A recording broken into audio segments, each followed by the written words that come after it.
Hello, children. It's Grandma Carla with Chapter 10 of Freddy and the Perilous Adventure, and I can hardly put this book down. It says the tents of Boomschmidt's colossal and unparalleled circus had been pitched in the fairgrounds just west of the village of South Pharisee.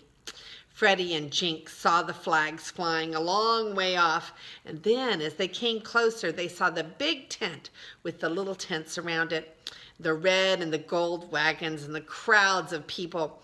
They went up to the gate where, in a little booth, an ostrich was taking tickets. An ostrich was taking tickets.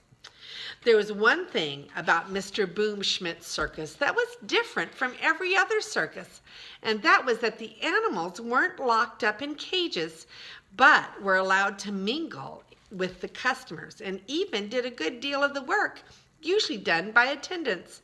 Naturally, the first people were inclined to be a little nervous when they were shown to their seats by a hippopotamus, or when they went into a sideshow and found a full-grown tiger looking over their shoulder. But as the Boomschmidt show came back to the same towns year after year, they got used to it and began to like it.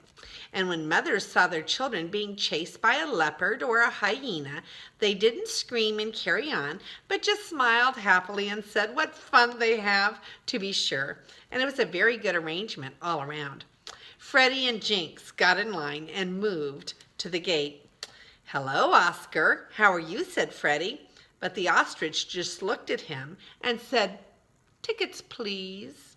Freddy took off his hat. "Remember me now? If you haven't tickets," said the ostrich with a snippy voice, "kindly stand to one side." Some of the people giggled, and a woman behind Freddy said, "Oh, move on. We can't stand here all day." "But I want to see Mr. Boomschmidt," Freddy persisted. "I'm a friend of his.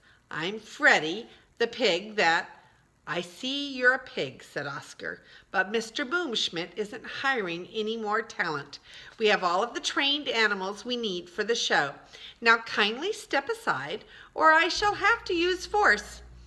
Freddy was a good deal embarrassed at being obliged to hold up the line, and he was about to step aside and try one of the other entrances when Jinx, who had been getting madder and madder, suddenly stuck his face into the ticket window.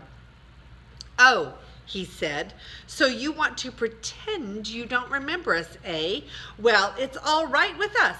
Why anybody'd want to know an overgrown biped with his knees turned backwards and a length of garden hose for a neck, I don't know. But you let us in to the boss, or I'll come through this window and take those plumes of yours to trim my friend's hat." "Really?" said the ostrich, and he started out of the booth. "Come on," said Freddy, taking hold of Jinx's paw, for an ostrich can kick as hard as a mule. But at that moment, a large lion came bounding up. "What's going on here?" he demanded. These persons," said Oscar, "are trying to force their way in without tickets. I was about to—" "Well, dye my hair," roared the lion suddenly. "It's Freddy and Jinx. Why, this makes the day perfect." And he put his paws around Freddy's neck and hugged him. Then he pushed the pig back and looked at him. "What makes you squeak like that?" "'Tisn't me," said Freddy, picking up the hat which had fallen off. "It's the mice in my pockets. You're suffocating them." "Oh, sorry," said the lion. "Hello, boys," he said to the mice, who stuck their heads out and waved at him. "And Jinx," he added, shaking hands with the cat. "My, won't the boss be glad to see you all." He turned to Oscar. "No tickets, hey, you ninny? Of course they haven't tickets. You know them as well as I do, and you know we wouldn't take tickets from them if they did have them. You ought to be ashamed, ostrich. You're getting so stuck up that sometimes I wonder if you'll even talk to yourself." "I'm glad you've come," the lion said as he led them across towards the big tent. "The boss is kind of low, and maybe you can cheer him up. Attendance hasn't been nearly as good as usual this year, and he was planning to pep it up with a balloon ascension, but the fellow lost his balloon." "Can you beat it? I should think a balloon would be about the last thing anybody could lose." "That's partly what I want to see him about," said Freddy. "I think I can fix that up." "Trust you," said the Lion. "I bet you've got something up your sleeve. Something besides mice, that is," he added, nudging the pig in the ribs. They found Mr. Boomschmidt out back of the big tent, inspecting what appeared to be a huge cannon. He was a short, round man in a suit of large, bright checks and a silk hat, which he wore on the back of his head.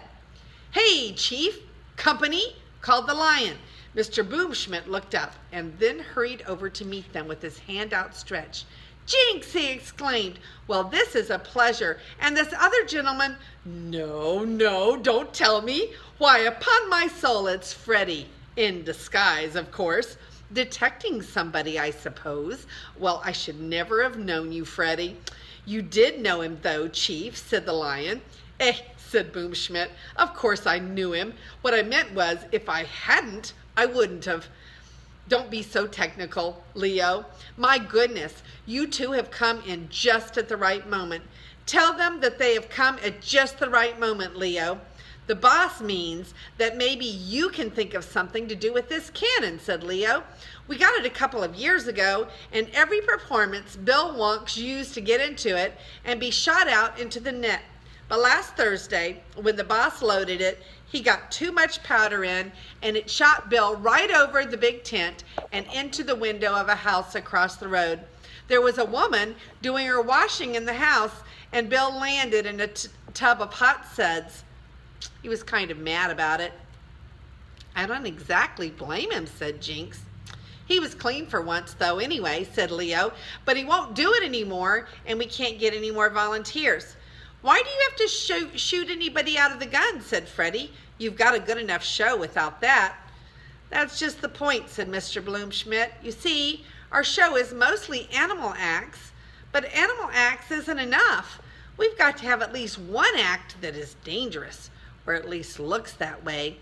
I don't know why it is, but if folks think somebody's maybe going to get chewed up by a lion or fall off a trapeze and break a leg, they'll fill every seat in the big tent."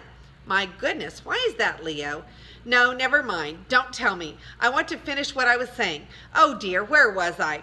"You have to have one dangerous act," prompted Jinx. "Oh yes, of course. Well, you see, we can't make our lion taming act, for instance, look dangerous, because no matter how much Leo here roars, he can't scare folks that call him by his first name and maybe had him over to supper the night before. So that's why we've got to have a gun." "They have to call me by my first name," put in Leo, "because that's all I've got." "My goodness, so it is," said Mr. Boomschmidt. "Why, Leo, why did I never think of that before? We must get a last name for you right away. It's a dreadful oversight.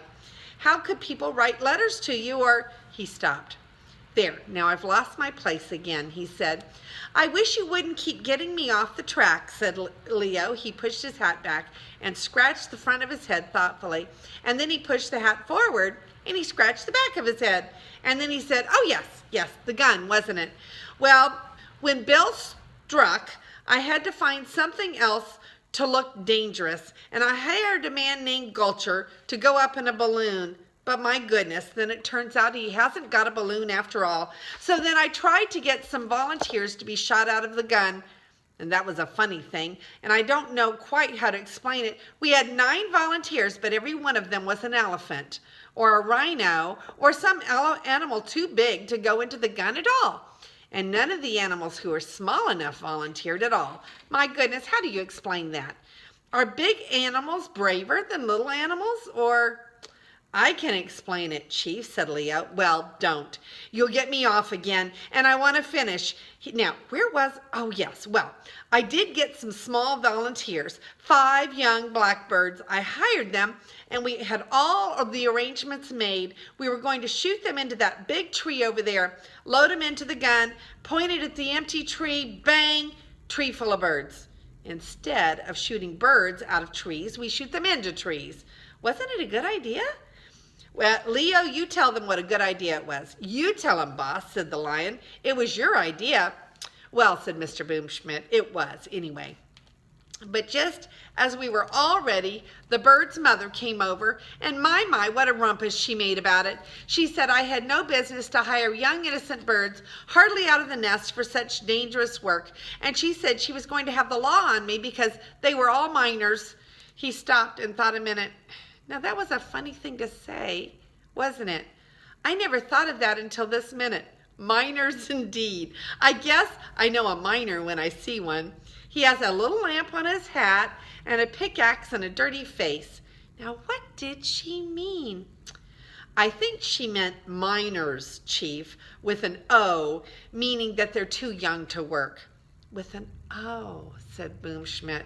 Oh, that is, I mean, oh, exclamation point. Why, yes, of course.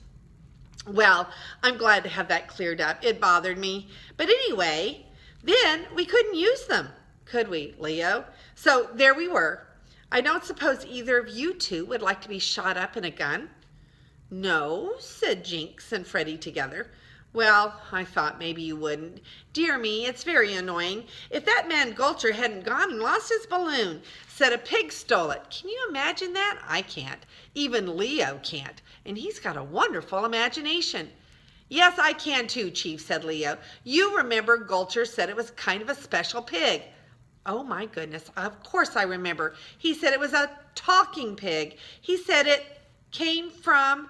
Mr. Boomschmidt's mouth stayed open, although his voice stopped coming out of it as he stared at Freddy. And then suddenly in a loud voice he said, No! Freddy nodded. Yes, he said, it was me, but I did not steal it. Maybe you didn't, said Mr. Boomschmidt, but if the police catch you, you'll have a hard time proving it. That's why I came to see you, said Freddy, and he told them about his adventure and about the $200 that Mr. Bean had paid Mr. Gulcher.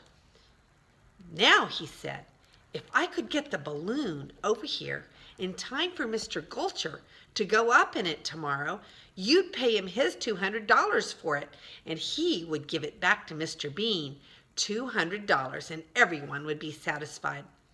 I don't believe he'd keep on trying to have me arrested after that. Mr. Boomschmidt thought that would work all right, but how was Freddy to get the balloon over to South Pharisee?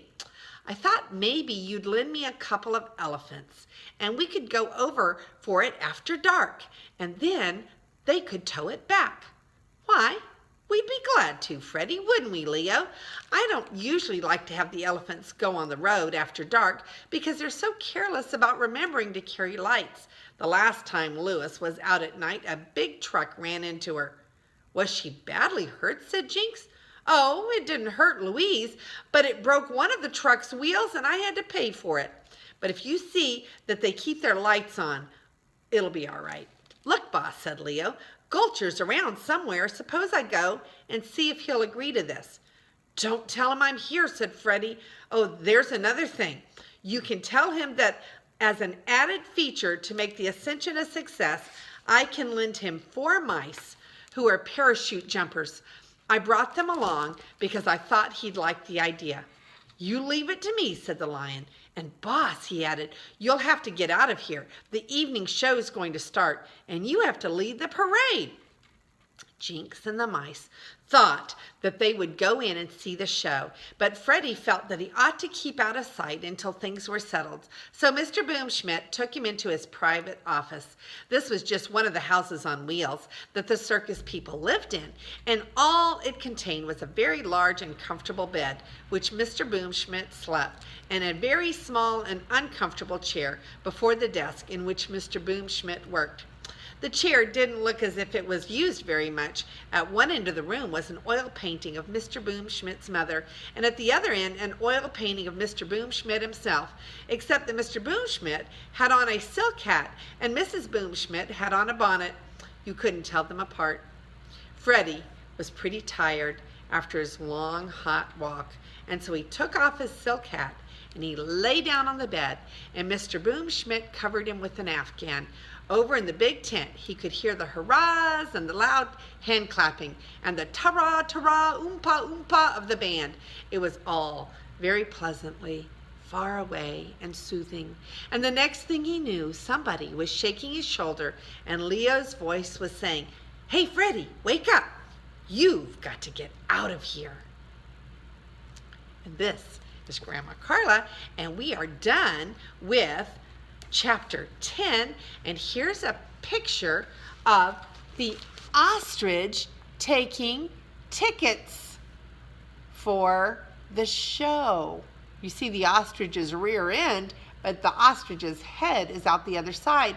Well, there's an alligator and Leo the lion standing there at attention, welcoming people to the circus.